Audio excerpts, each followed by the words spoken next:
Good morning. Hello, everybody. Hello, welcome there in Property World. I am delighted to have with me the lovely Amy from Sprift. How are you, Amy? I'm delighted to be here so early on a Sunday morning. You're my new partner now, so to speak. David Mintz has dumped us. He doesn't want to. He set this up. He said he's desperate to get a podcast out there, and then he's disappeared just in that Yeah, way. let That's us men down. for you, isn't it, Amy? That's just men. And Complete to be fair, letdowns. Yeah. David's got a little bit of an issue. His kids have probably tested positive, so he's trying to do the right thing. So he may or may not join us. But that leaves me and you having a fireside chat. I know, So right? yeah, Amy and so I thought, Whaley. Amy, and Whaley, this could be a new magical show. So I was going to. We haven't picked up obviously since the AA Masters there. Mhm. It was obviously a fantastic day all round. Lots of people out there and everything else. Congratulations again on another bit of obviously silverware for your good selves. You got Yeah. you get silver in the best medium, didn't you? Yes, we did. Yeah, and what a day. I mean, it was just incredible. I don't think me and the whole Sprift sales team have ever been so tired.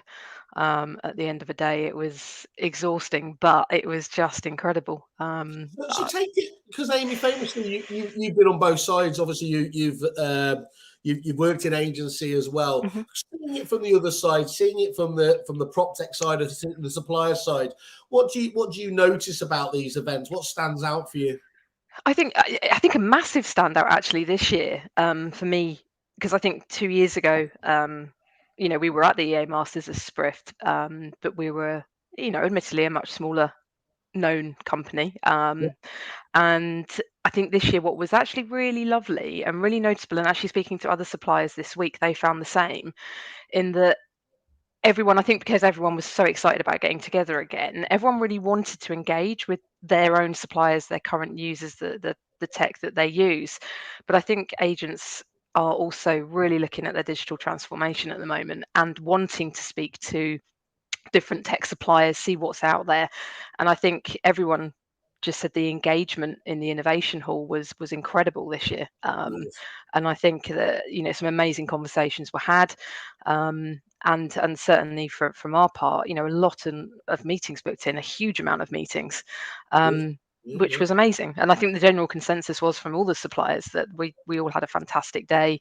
Um, and the engagement with agents and the agents that were there was just fantastic. So yeah, really, really good day all So round. I'm gonna because I'm fuming because I've just been watching Ma for the last hour. I'm in full angry politics mode. So you used a phrase there, digital transformation, which does sound a little bit like a politician's kind of mantra.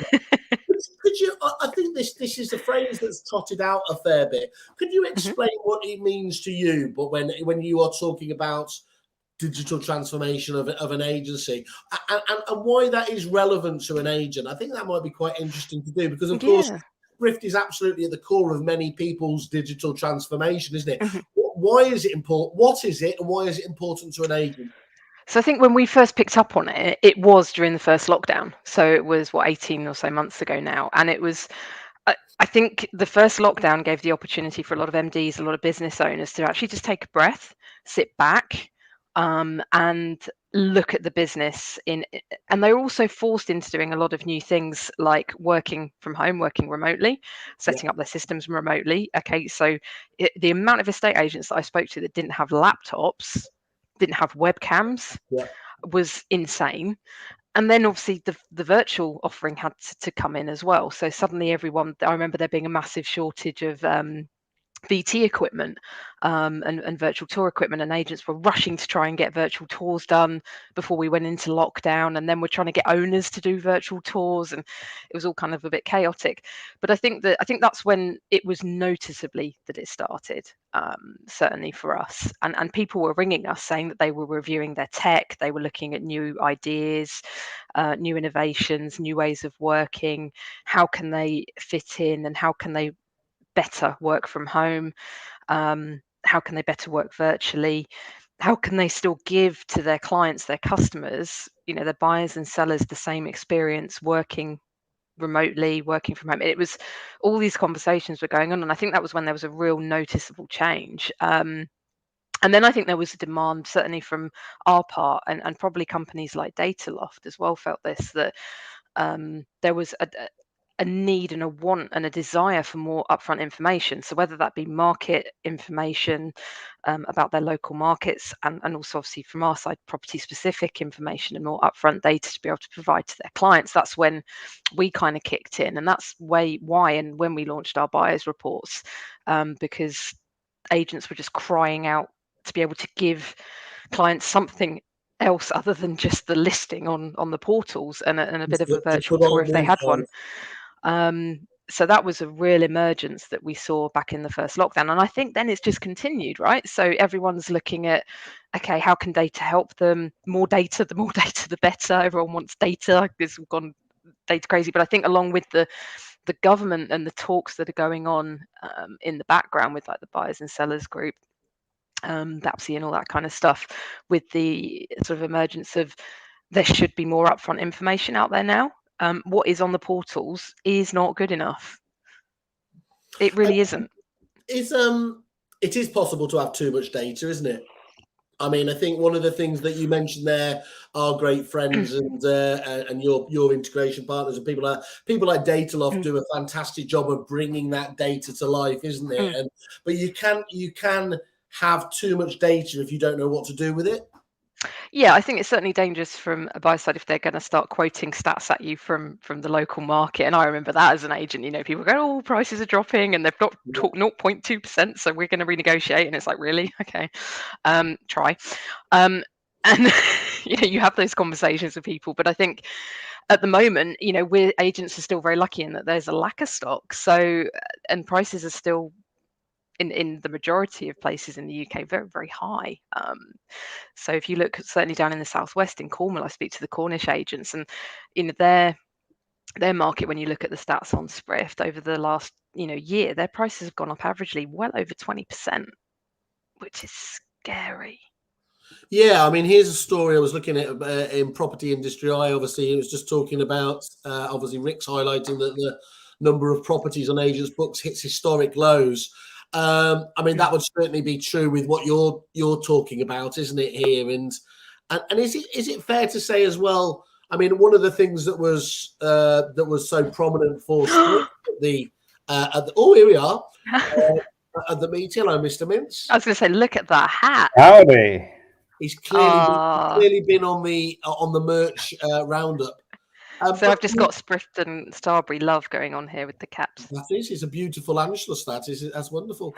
But Amy, you launched at one of the things that you were highlighting as well at EA Masters, was the new prospecting service and everything else. Did you just want to talk us about that? Obviously, given this all-time low of stock, that's a particularly timely place to bring something out of the kit bag like that, isn't it?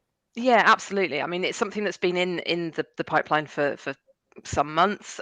We've been doing pretty much the most of this year, a lot of research, a lot of focus groups, talking, getting feedback from agents about what they really want from a prospecting product. And there was quite a lot that came out of that.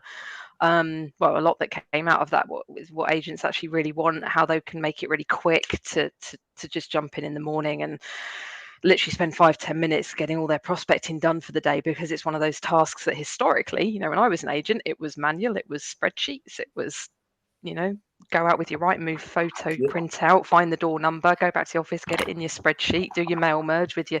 So it was a long old task. And I think there's some amazing products out there, Spectre, Loop, Brief Your Market. I mean, there's stacks and stacks of prospecting products out there, but we wanted to make something that was a little bit different, add some Sprifty bits to it. And can you elaborate on that at all? Because as you said, it's getting quite a congested. Back in the old days of what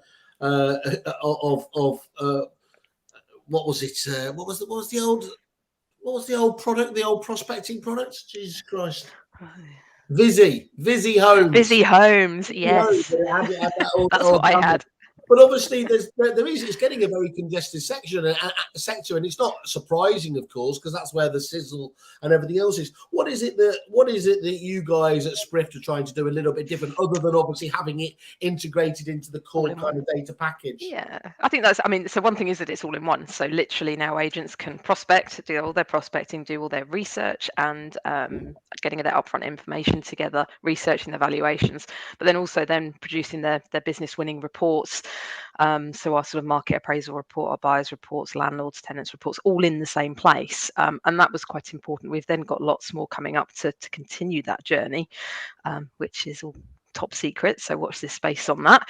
But the prospecting product, I suppose apart from it being all in one, the two main USPs, I suppose, for it really was the address match data. So as a data company, it would be pretty embarrassing if we didn't have awesome address match data. Yeah. It'd be really embarrassing. So we worked really, really hard on that to make sure that we had, an obscene amount of addresses coming into the platform to the agents to send out their trigger letters. And we're currently running now at a nationwide average of 92%, which is, we feel, good, and that will get better. The penultimate goal is obviously 100%, and fingers crossed we'll get very close to that. I mean, I do understand some of the complexities behind it, but that sounds, especially for such a new product, that sounds exceedingly high in terms of the data. I always thought, if you got to kind of 75, 80, that was kind of where you could aspire to be. So, I mean, clearly you'd have to tell me how you were doing it and kill me and all the rest of it there, but there must be some special stuff that's going on in the background there to deliver that level of accuracy for people. Yeah, I mean, look, every it's something we work really hard on, and it's why it's taken us a long time to launch this product, because there's a lot of algorithms, a lot of machine learning. You can certainly have a conversation with Matt about that. He will make you sign an NDA. It is top secret stuff. But we've been working on it since Sprift started, well over 6 years ago, because one of the parts of the main platform is that we have our insider data, which was where we were giving agents the addresses. We just didn't have a letter functionality. So actually the address match function part of Sprift is not new. That's something we've had going on since day one. Yeah. And so we've been working on it for years, and the machine learning on it has just now become phenomenal. And to be pulling that in daily.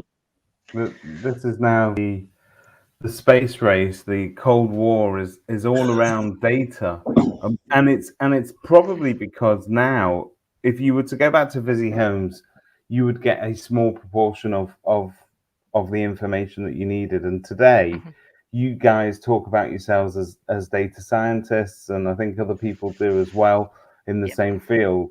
But I've mentioned this a number of times, but we are in that golden age of data for property. I mean, it's unbelievable how quickly everybody's managed to harness that and present it in a way that we can now sort of weaponize it for the public. Well, David, I think didn't I see that just this week you've taken on another, to have one data specialist is in Matt is one thing, but you've just taken on literally a head of data services or something like that, haven't you? Yeah, so I mean, Craig's actually been working on this for a while, but it's still become a sort of official, and he's officially joined us on payroll, if you like. And it's, he's an awesome guy, and his background is insane, and his knowledge. You can really geek out on data with him if you ever want a real geek out session. His background isn't literally insane, isn't it? Because in this age of mental health, that would be the wrong thing to be promoted. Yeah, not to confuse that. But he's, a fascinating guy, and you sort of start having a conversation with him, and we have great group meetings on a Friday, a company meeting every Friday afternoon, just as a gathering at the end of a working week, and it's incredible as he starts talking, and we're all sort of like, oh my god, like you can do that. That's every meeting I ever go into, just pretending what's going on. And the stuff he can collate and do is just insane. It is honestly, it's really exciting to have someone like that on board with us. Dave, everything all right as well? The nippers all okay? We've all been tested again. We've got at least one other case of corona in our house, and we're just working through it. But amazingly, they didn't catch it from me. Well, that's that, and more importantly, me, which is much more important because that's what we're talking about. Dave, I was talking to Amy before about obviously what a fantastic day EA Masters was and everything else, and I was asking what she'd taken from it. Obviously, she's been an agent before. From your point of view, you've gone through the similar, Red Dragon metamorphosis from the agent to sitting from the other side. What did you think about EA Masters itself as just as an event?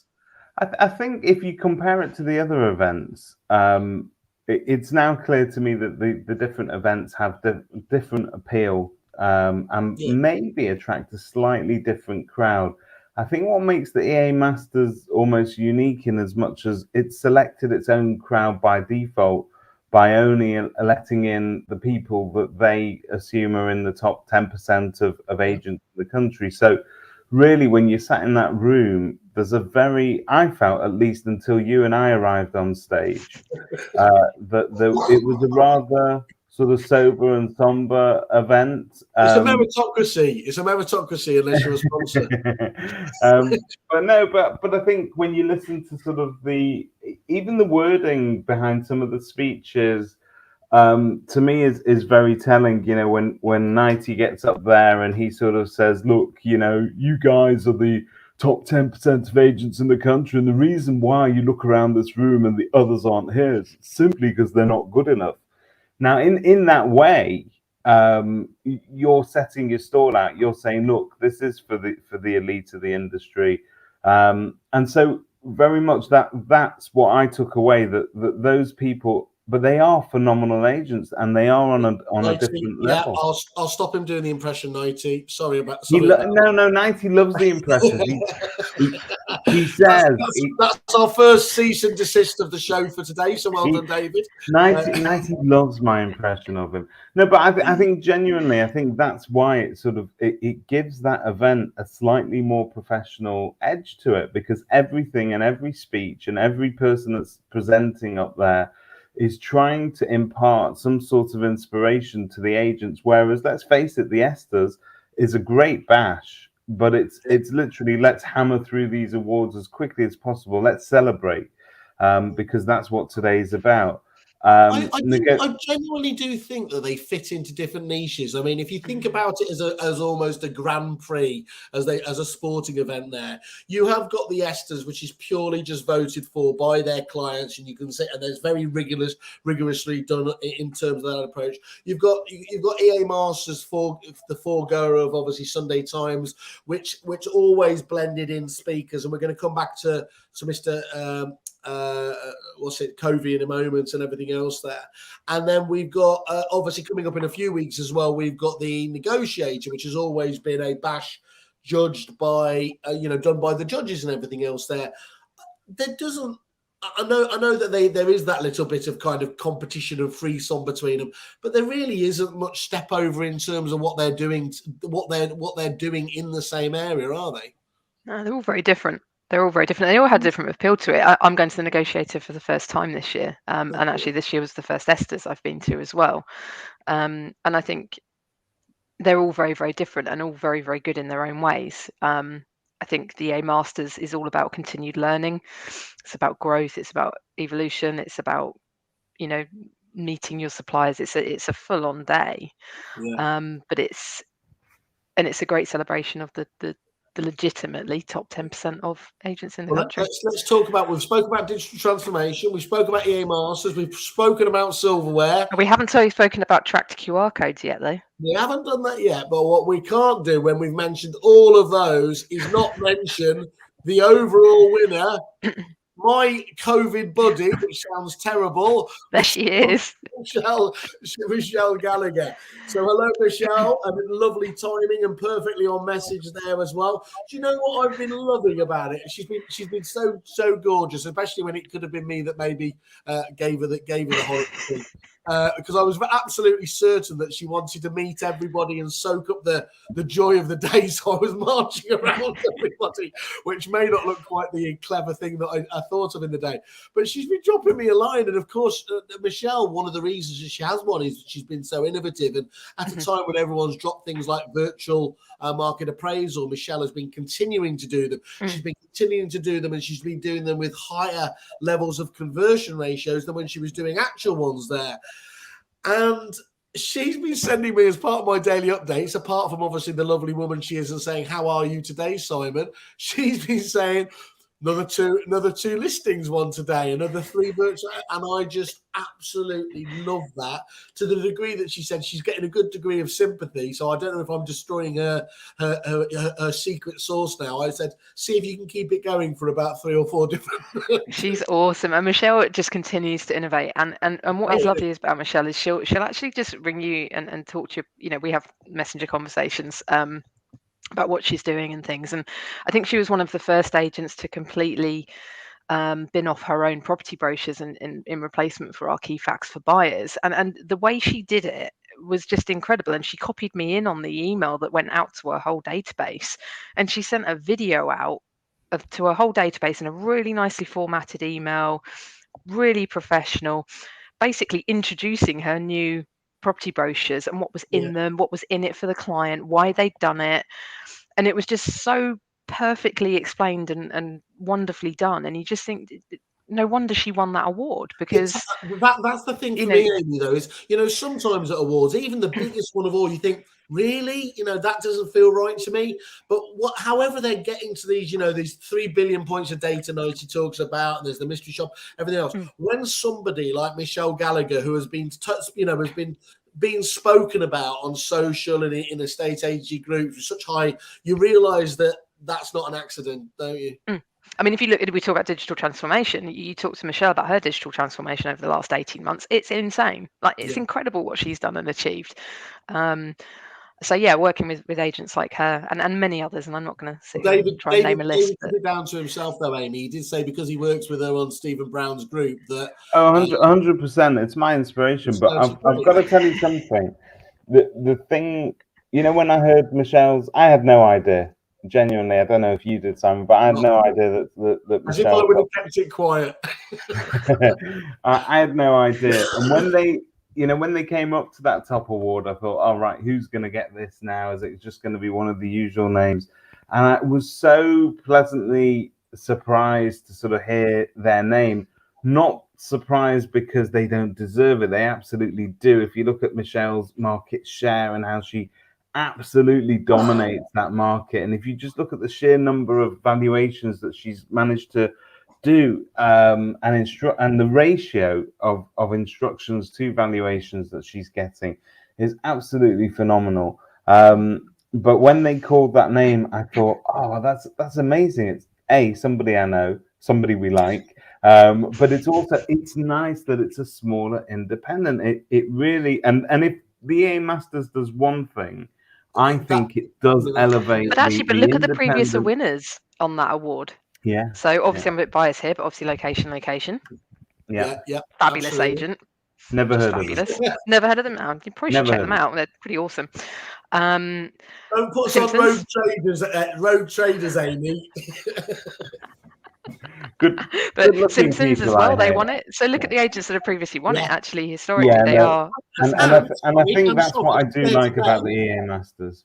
So just today as well, on that winners table, and I'm going to be looking for that kind of table in future. I'm assuming they did it on purpose. You had Paramount, who, as we know before, previous winners of the Sunday Times, so absolute powerhouse. They won the overall lettings, of course, there. So no one is, if anyone was, they're stupid anyway. But it was really, really good to see that coming together. Guys, can I jump into some news? Is that all right? Yeah. Jesus, okay. on a news podcast, that'd be insane. I'm going to try and share a Chrome tab here and see if this doesn't go all horribly wrong. But I don't know if you saw in the property industry eye this week, there's a new website to encourage young people to consider a career in property. And it's back. Sorry? I'm not taking it up. Is this you trying to get me out of kerfuffle? No. We're going to try that in a second for you. Okay. But it's a collaboration of the 12 largest real estate consultancies in the UK. So big names like Allsop, Avison Young, BNP Paribas, Carter Jonas, CBRE. It goes on and on. Knight Frank are in there as well, Savills. And the idea is that they're trying to create greater diversity and inclusion within the industry. Good. And I thought what would be really fun is if you and I could see where you would end up if you were starting out in the industry today. So can you see this? I don't know if you can see that. I can't read it, but so tell me what. So this is the Career Finder quiz. We're going to take this very quickly. Okay. I'm going to ask you 7 questions. Okay. Who wants to go? Amy or Simon? It's got to be Whaley. Okay, here we go, Whaley. What are you most interested in? Traveling, exploring new places, or mentoring and coaching other people, or doing something with a positive impact on others? And I think positive impact doesn't mean spreading coronavirus this time. Oh, it's funny. We can laugh at it now. I want to. What was the first option? It was the first option. You've got traveling, exploring new places. Exploring new places. Okay, we're going to go with that. Next Exploring question. new places in the way the Vikings did just before they conquered it. What would you say is your top skill? Is it A, problem solving, B, good organization, C, communication, or D, being inquisitive? Ooh, communication. Some people might be shouting me down. Okay. If anybody's still waiting for a phone call back from Mr. Whale, he's a great communicator. Just take time. What's your favorite subject? Choose any of the options below: maths, geography, business, or English. Maths, geography, business, or English. Oh, it's business, which is really boring. Okay, let's see. Right, next. In your free time, what's your favorite thing to do? Oh, is it A, invite friends over to watch a film? Is it B, draw, paint, and express yourself creatively? Or is it C, play sports and games? Or perhaps is it D, you like to explore and learn about new subjects? Yeah, definitely D. Oh, that's me, isn't it? That's so amorphous. Okay, which of these paragraphs best describes you? I'm a very active person and I don't like boredom. I always think positively and there's no problem I can't figure out with a bit of time or reflection. Or B, I'm really organized. I like do you know what? We'll just skip B. Skip that. C, I love spending my free time in nature. I love animals and taking care of them.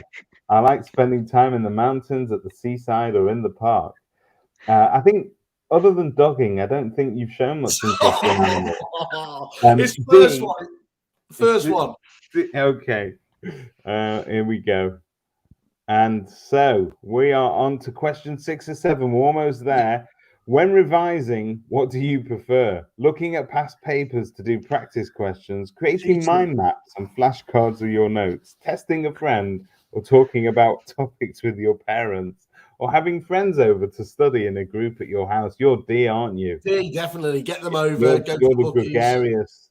Yeah, that's How would your friends describe you, Mr. Whale? There's nothing you can't do. You're the kind of person who's up for everything and nothing's too boring or too difficult. Stop just there. That's it. That's the one. I think so. Can I just, before you just go into this, David, this was meant to flag and highlight diversity, wasn't it? Well, yeah, that's why they've got, obviously, look, you can see the avatar is, we've got different races, different backgrounds. It's all about that. Yes, okay, but that's fine, and it's a really laudable thing, and I applaud them. I'm not doing it. All I would say is it doesn't particularly, unless there's some really clever stuff going in the background there. Those questions aren't really bringing to fore. No, they're pretty standard questions, aren't they? Like. They are, but let's just see. Let's just see if I can show you Mr. Whale's result. If you're going to tell me no one due a scholarship for being, sort of, I don't know. I wasn't going to say that actually. Let's just stop there. See the results. I'm going to try and share those results with everybody again. Did I get the job? That's what I'm. Have you actually put my details in? Am I formally going to get?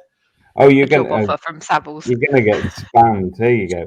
You might like these roles: a development surveyor, city planner, Support roles, which is very, very general, Simon. And they've got Christian Byfield as the emoji. You could be a sustainability consultant. But they've made that emoji look really boring. Like, that's not going to appeal to people, is it? It's like some old geezer in glasses. I'm gonna share something with you. I have looked at this site, and if you can you see it now? The homepage. Are you there with me now? That the language used on it, it's a little bit. If I was sort of an 18, 19-year-old looking to choose a career, I'd find this a little bit condescending and perhaps a little bit babyish. It's difficult to do, isn't it? You've got to be kind of, you've got to reach out there and break it down. But the minute you start doing that, people start seeing through that. They talk about things that we were going to talk about later on, the kind of green issues, greenwashing. This feels to me a little bit trying to be a bit too hard. But again, I don't want to. That's being very cynical, though, David, isn't it? And I know that's what our job is to do here. Tom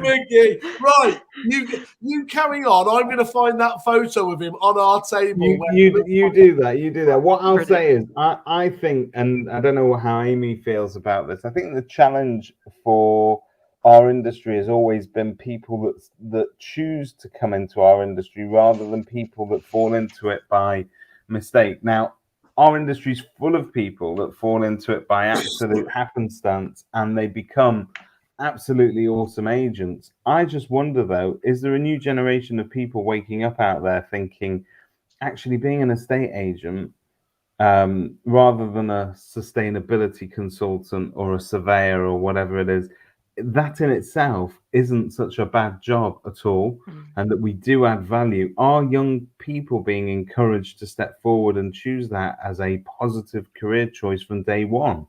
And are we therefore going to see a different caliber of estate agent entering the industry?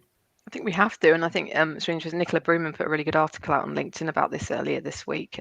Big shout out to Bruman Recruitment, because they're fabulous.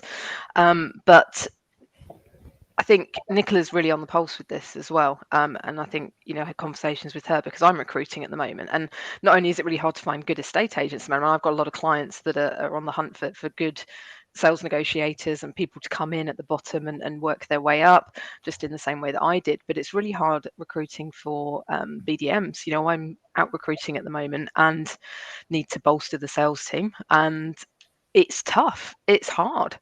And I think the other, when you look at the bottom and trying to attract the younger kids in, I joined agency when I was 21. And that's, I've a lot of our agent friends joined a lot younger than that. But how do we attract those younger people? Huh? You were 21 when you first came into the industry, so you've only been doing 19 years ago. Never. I'd never believe that. Never. No, it was the big 4-0 this year. Wow. But back on the subject, it's like, the age, you look at like 19, 20-year-olds now, they are so ridiculously techie. It's crazy. So we've got to appeal to, gone are the days where agency, maybe agency seems a bit old-fashioned. Do they think we're behind the curve? We're not seen as techie. I think it's about having those heroes to follow, though, isn't it? I think you've got to be able to aspire to a better thing. And so, if I was to look to an industry, I would look to this. On the one hand, there's a wonderful picture here with the great guys who won infantry high and won the overall. But what I'm going to draw your attention to is the man who appears to be having a little bit of a mental breakdown after having 24 hours in my time. The aforementioned Tom McGee. I did say Tom McGee. Can you zoom in on that, Simon? He looks terrified. He's not terrified. He's absolutely. Let me just see if I can do that. Is that doing it? I don't know. No. Wait a minute. Wait. Oh yes. No. Not sure. Almost there. Oh, I don't know. But anyway, you can see the state of it. I'll forward it on to anybody who needs to have a closer photo There's of quite it. a good one of Heather and Matt in the background there as well. What's great is everybody else looks absolutely perfect because it is really only about 2 or 3 o'clock, and Tom's completely collapsed. Now, to be fair to him, he is probably right in the midst of getting the symptoms. I want to be fair to anybody that made the trek from up north to the Big Smoke. It's a big day out for us. It's a massive trip, and it takes its toll. It was great seeing all the chippy northerners, wasn't it, coming down on their sort of, not quite the Tartan army in the football sense, but they definitely did. But it was good to see them all coming down and indeed trailing back up again with their prizes. That felt good. So can I just ask you, we were just talking there about kind of green issues, and of course, just to drag it back again to kind of the real world. Clearly, COP26 has just finished. Whether that's been a cop out or not, you will make your own decisions on. There was an article going on this week from Paul Smith, Spicer Heart, just talking about again the importance of green issues. They themselves are moving, like many people are, away from electrical and diesel across to diesel and petrol across to electrical fleets. They're planting 9,500 trees. People like Chesterton's, I've seen a huge amount going on, obviously recently. My question to you is not so much about the how well that conference or whatever has gone. How important is it to you individually, and does the man in the street care?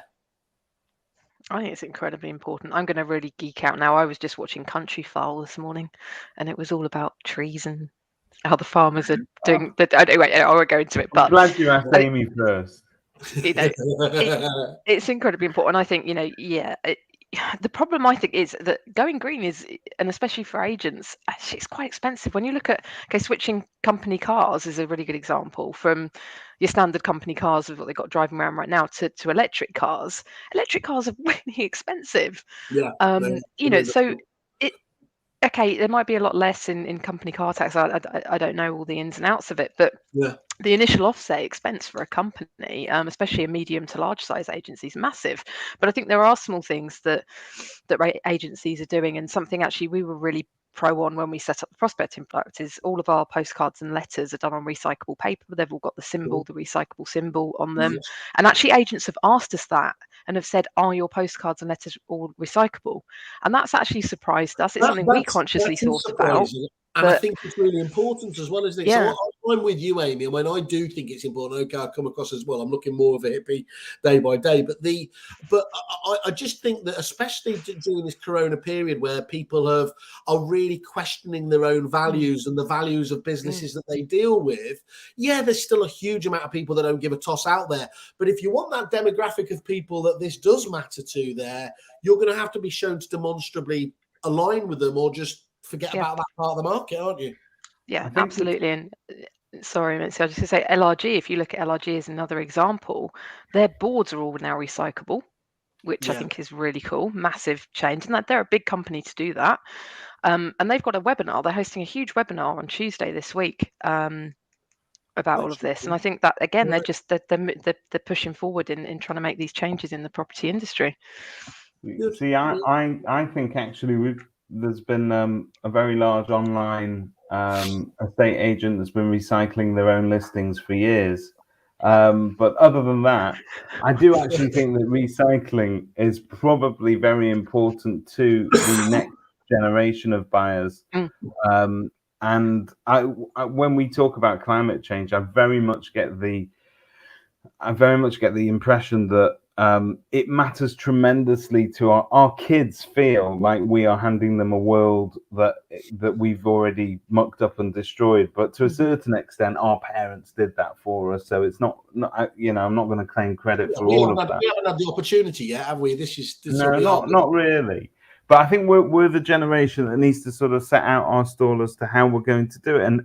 And climate change is big business, whether you like it or not. It's a huge business in terms of how we generate our energy, how we recycle stuff. I went for a walk yesterday, took a right turning, Was that took the hard? wrong turning, ended up 7 kilometers later at the back of some industrial estate, and I saw stacks upon stacks of plastic bottles all packed together in massive packs. They've been there for you can tell they've been there for ages. We're still not yet recycling everything that we can do, and to a certain extent we're just sweeping it under the carpet. What I do think is interesting from an agency point of view is, yes, I think that agents are now going to, whether it's virtue signaling or not, I think they're going to sort of they have to take that green message and they have to make that as part of their marketing. It certainly won't hurt them with the public, because, you know, the public should respond positively. If you're going to use, it's not your main reason for using an agent, but if you do use an agent, why not use one that has a relatively low? If it was close, if it was a relatively close thing, and one of them had green credentials, and that mattered to you, it's clear which one you're going to go with, isn't it? 100%. And being paperless, why, you know, apart from prospecting postcards and letters that should always be recyclable, always, why on earth? Okay, and I know there's some very small examples where you've got little old Doris who's 90 down the road that isn't going to have an email address, and I get that. You're going to have to print off a letter and put it through her door. But and sadly, I was always an agent that did put letters through door. I did the valuation. I always delivered by hand my valuation letter back, you know, straight back to the office, did the letter, straight back out in the car, drop the letter back off through their door. But as we move into these times, is there a cry for agents to stop doing that and just to email?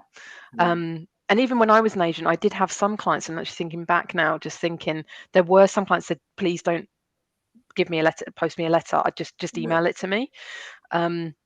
And really we should, as an industry now, be paperless, right? Apart from the odd scenario where you have got the older generation that don't have emails, and I get that. I mean, Amy, wouldn't we be right in saying one of the reasons you've gone for the more traditional, that the postal route and everything else there, is that the golden ticket that used to be an email, whereby once you got someone's email, you could guarantee something was being read, is just not true these days, with ever increasing, you know, inboxes and everything else there to try and get people's attention. And post is good. Yeah, you do. And now when, you know, so obviously I moved a couple of months ago now, and indeed when you get a letter, I'm like, oh, you know, what is this? But and I think there will always be a place for that. 100%, but it just has to be recyclable. But I think with things like brochures, we're going to agree with the really contentious. It should be a blend. I think it should be a blend, but things like brochures, like printed brochures and property details, marketing brochures, no. They're a thing of the past, aren't they? Let's be honest. Well, thanks for destroying our whole print category on kerfuffle.com, Amy. Thanks. We'll try and repay that back to you in spades. but it's interesting. I don't think that homeowners necessarily need to, with things like Sprift, you can log in to see your report anytime, so you won't necessarily need to print it off. Well, going back to QR codes as well. QR codes are fantastic, and actually now there's what's come back is, I know I've seen it on boards, people are putting the QR codes back on boards, you know, down to see them go straight to the property details. But actually I've seen a couple of social media examples, people putting QR codes in their windows, and it's like, you know, scanning, and then the list of their available stock comes up that takes them straight to their listings on their website. Great idea. Mike Nettleton put that fantastic idea up about what is let properties, where he's putting a QR code in one of the kitchen cupboards, which is all the lettings management emergency contacts. Fantastic. You know, there needs to be more of that. Just small things make a massive difference. We've got some comments coming in here. Jam Fu, 66% of brands have redefined why they exist beyond profit, attracting new customer growth. And she goes on to say, adding purpose resonates with customers debating which brand to choose. And I suppose in a sea of sameness, you are going to choose an agent, if you can, choose an agent that recycles or that's got green credentials. That would be great. I think it's a no-brainer when it comes to the cars, by the way, especially for agents operating in London. So, can't Dave, see. can I drag it all back as well, like the professionals do? So, the key speaker was Stephen M. Covey, wasn't it? At obviously EA Masters, whose whole shtick in his new book is about trust. Trust being the new currency per se. There. So, this is just really the green credentials. They are just one element of that trust, aren't they? In terms of the brand that you want to do. Did either of you guys catch him on the day itself? Were you out in the hall still working? I had the Stephen Covey speech at the all members event. That's That right. we were at, Simon, Yeah. with Peter Knight. So did you? So in the important things that matter to me, and I always pick up on the really important nuances that a lot of people miss. Is did you think he sounded more like Donald Trump? Or was it the other one, Jack Nicholson? It's a bit of both. Batman actually was my all members go-to. If you closed your eyes, he literally sounded like Batman. Batman talking about trust, which made it a little bit more exciting for me because I'm a huge Batman fan. So I and I also, people that know me, I have the attention span of a gnat. So actually, Peter Knight knows this about me. And actually, it's why Peter Knight is still one of my all-time fave agency trainers, because Amy, he holds my attention. For the people at home, could you please do your Batman voice? Oh no, definitely not. Come on, which one do you go for? Are you going for a Christian Bale sort of? Yeah, so it was Christian Bale that he sounded like. Laryngitis. Anyway, that's what he sounds like. I found him fascinating again, and I'm not just on that slightly spurious point of view there, but because it strikes me though, Amy, that again, Sprift has started to fall into one of those trusted partners now, hasn't it? Where we've just today, with 6 seconds in, I've just signed up with Sprift. We love Sprift. Michelle herself, overall winner, has been talking about that. There, it does seem that wonderful point where, because people forget actually just how new you are as a company, but you do seem to be falling into that almost like the essentials package for a state agency prop tech. Why do you feel that is the case? Because on the face of it, I'm not being funny. I love data lakes and all that sort of stuff, but it could be perceived as being quite cold. What do you think it is about Sprift that makes you think you're making your agents trust you at the moment? Firstly, it's incredibly humbling, and to give you an idea, I mean, the team could not be feeling more grateful and excited and happy right now. And I think when people think of Sprift, they do, they see me, Matt, Gary are probably the three sort of predominant faces of Sprift, if you like. And there is a huge team behind us. And I've got to give our development team a huge shout out. Our trainers, our CX team, everyone behind the scenes at Sprift is just incredible. And they are insane, and they're the ones that are just, if you look at Dean and Abs, our trainers, so when you look at sort of the engagement of Sprift, yes, okay, the sales team sign agents up, but then we have the most amazing customer success team and trainers in Dean and Abs that look after our clients, that are constantly answering questions for agents, keeping them refreshed on new innovations, new features of the platform.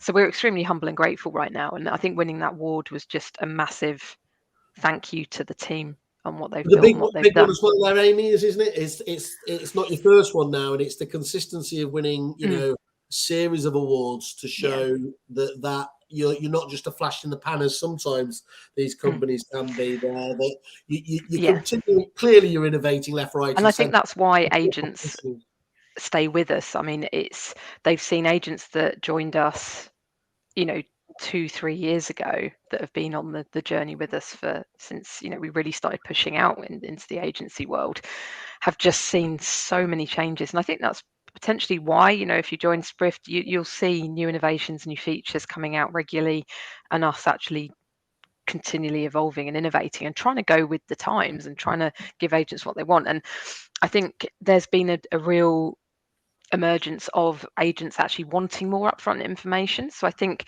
gone are the days now where agents will be, oh no, I wouldn't tell them it's in a high flood risk zone. Oh no, the solicitors will do that.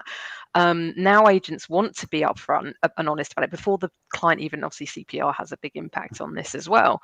But they want to be upfront about it, and they want to actually turn around to the client and say, yeah, right, it's right on the River Thames, it's got a high flood risk zone, the building's insurance is with whichever, legal and general, it costs X amount of money, the premium's this much money each year, the house has flooded twice in its lifetime, and have all Amy, that information. can I out you, so to speak? Go on then. You and I had a conversation off camera once about agents not wanting to use the data necessarily, or agents saying, I don't want to disclose certain information to buyers, ignoring completely their fiduciary duties and the letter of the law in terms of disclosing material facts. And you went so far as to say to me, David, I just don't necessarily want to work with agents that don't value and honor that code of practice. I mean, no, we did, and it's incredibly rare. I mean, I can't even remember the last time that happened, and it was only really when I first joined Sprift, coming up to 3 years ago now, that was we were kind of finding that agents were a little bit resistant on providing so much upfront information, and we got it at the time because it was something a little bit different. Agents love change. We don't. We hate it. And so it. But it's one of those things, and I think the COVID era, agents had to provide more upfront information. It got to a point where they had to, because they couldn't give out property brochure. You couldn't give out paper. Do you remember? So actually, not that, it was about a year ago now, wasn't it? Whether you couldn't give out paper on an appointment at all. And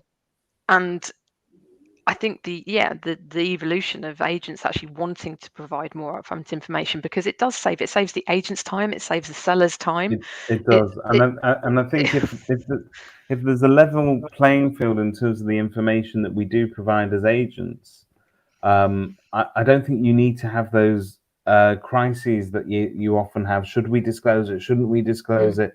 Who declares first? I think if we're upfront and honest about it. This is a very interesting story, which Simon's about to go into. Well, it was Amy's talking about the evolution of the industry. It was also, we talk about trust. And of course, first of all, this is from a gentleman, an ex-Knight Frank called Daniel Daggers, which does sound like the most Bond villain name out there, not used so far yet. I think he was on a bit of a tweet he had or something. So that the actual...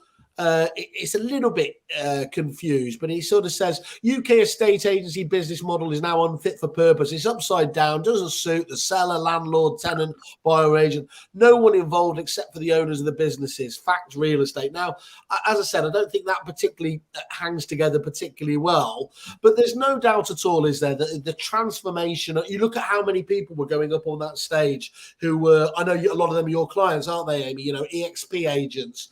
There are, there's all sorts of models coming out from Sean Newman's associates. You've got Fine and Country there. This focus on the individual is something that I find fascinating, obviously, and is certainly not changing at the moment. But do you think that is a factor of the need for the personal, the need to trust?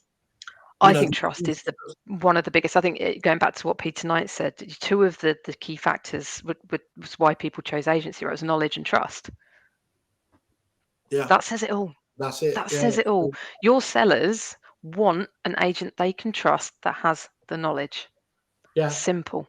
Yeah, and Mr. Watkins has been hammering that drum for a while, hasn't he? The last couple of weeks in his posts, talking about the individual over the brand, and but the need also for brands to recognise the individual and not to feel threatened by it. I think that's always been a dynamic of the UK market, hasn't it? It's getting much better now, but they haven't wanted to promote the individuals because they fear it lessens the effectiveness. But it's the individuals that win the business. I worked with two big corporate clients. No hiding that.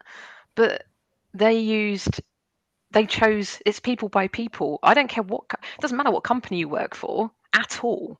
People by people. And I still believe that in Sprift. And that's why I feel I've got the most awesome sales team in the world, because they're buying what my salesperson, what the Sprift BDM is saying. I mean, yes, Sprift is an awesome product, but they're relating, they're building that rapport, and they're discussing the need for upfront information and why that provides that estate agent trust and knowledge. Just to go back to this article again, it was very highly sort of criticised, this point of view, because I think that whole rhetoric of the UK estate agency is broken, and the it's going to model. wind people up, isn't it? Left, right, and centre. Yeah, but it's also an old argument that probably it belongs sort of 5 years ago. It might have had its place, but if you look at the amount of progress that the UK estate agency has made in the last 5 years in terms of defining its purpose, putting the focus on helping people and communities rather than just selling. Do you think? Sorry, I was going to say we. Do you think that there's nothing to defend here, though? Is there? I mean, there are always. I mean, there's always rogue traders and everything else there. But this industry feels to me as at any time since I've been involved here, it is doing the right stuff in general. And you think, okay, we don't have a broken system in the UK. I think it's broken by long. It works. I mean, clearly it works. There's house sales going on, but it just needs improving. There's some improvements need to be made, and unfortunately, those improvements are held with people like the Land Registry, which are a nightmare. They're so far behind with their data at the moment as well, which causes us problems and other data companies problems. But I also think if you look at the improvements that are being made, people like Charlotte, the able agent, working and beating the drum for qualified and licensed agents, we're heading in the right direction, but it's just going to take time. But I think that the more agents get behind us being qualified and licensed, the better. It's like why? Because again, going back to recruitment, if we are seen as a qualified and licensed profession, that's going to appeal to the younger generation. It's like, yeah, look, agency is it's a great career. It is the most amazing career. I've loved every second of my career. And yeah, but now you've come to the real deal, the prop tech industry. You can sit, we can wave to each other from our ivory towers, can't we?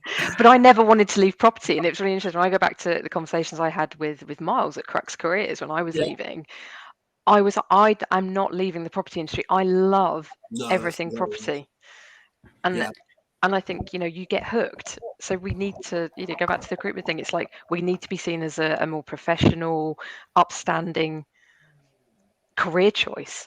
And until we stop ranking down with flipping traffic wardens and tax people, and so Amy, this story that we've got on screen at the moment, this widow that was conned by a despicable agent.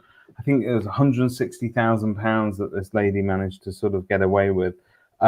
That's not the norm, is it? It's not something that we read about every day. And in fact, it really is it makes for a sensational national headline. And it sounds it's upsetting. But let's face it, there is a because we're in that zone. People could, if they wanted to, really. I mean, for con artists, this is it may be a great profession, but you don't hear of those things every day.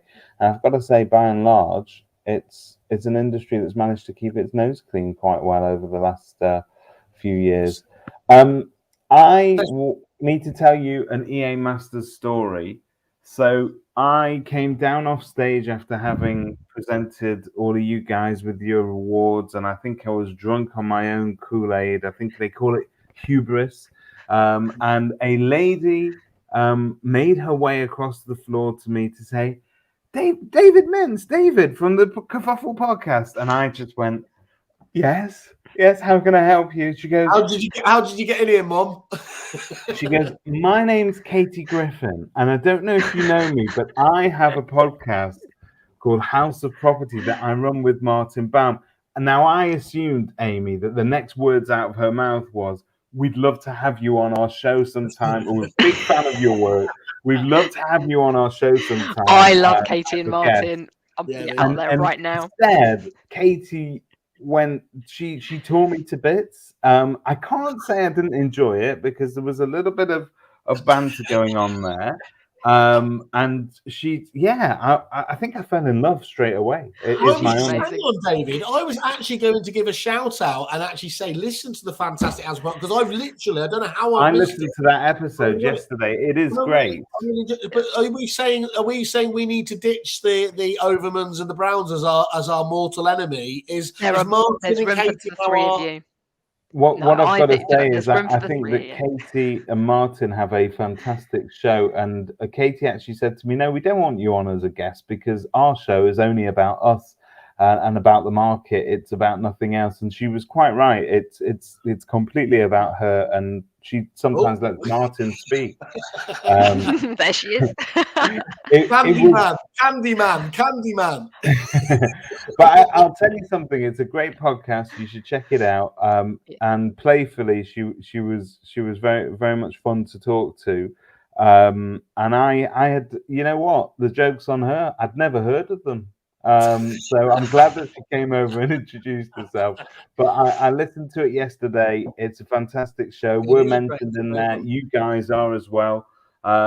Yeah, check it out if you can. It is. I binged on about 12 of them yesterday, which says more about me than the show, I think. Anyway, guys, I want to thank Amy. Thank you so much for joining us on a Sunday. You go and look after the I'm going back to bed now. Make sure, say hello from us. Say hello to everyone back at Sprift Towers as well, and we'll obviously catch up with you soon. We want to obviously catch up on all those enhancements and things you couldn't take us tell us about here.